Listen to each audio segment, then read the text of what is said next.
Hello mga kabuakak! Welcome to my vlog!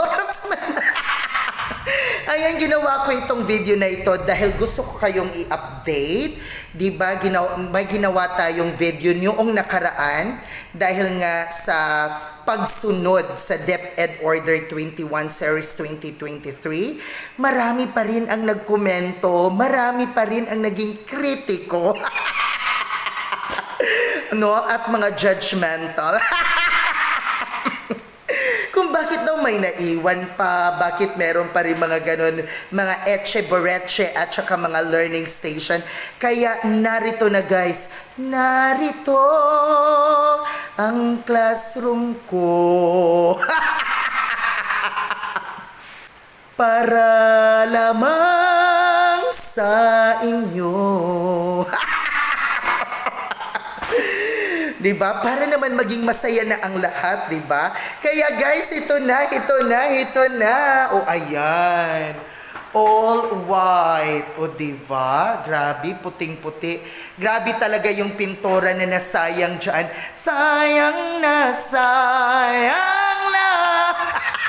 ang pintura ko.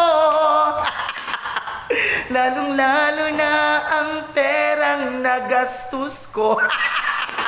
Pero para sa kabataan, para sa bayan, para sa isang matatag na paaralan at kinabukasan, charot-charot.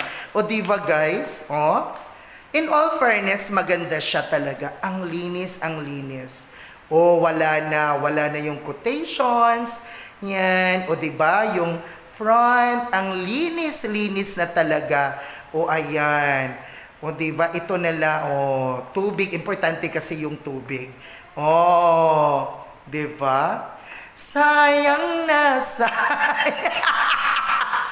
Pero in all fairness, maganda siya. Ang linis, maaliwalas. Ayan. So, ayan na ha. Happy?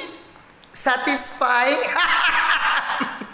Ang dami kasi nagsasabi na baka puntahan daw ako ni Vice President Sara dahil hindi raw ako sumusunod. Sino nagsabing hindi ako susunod?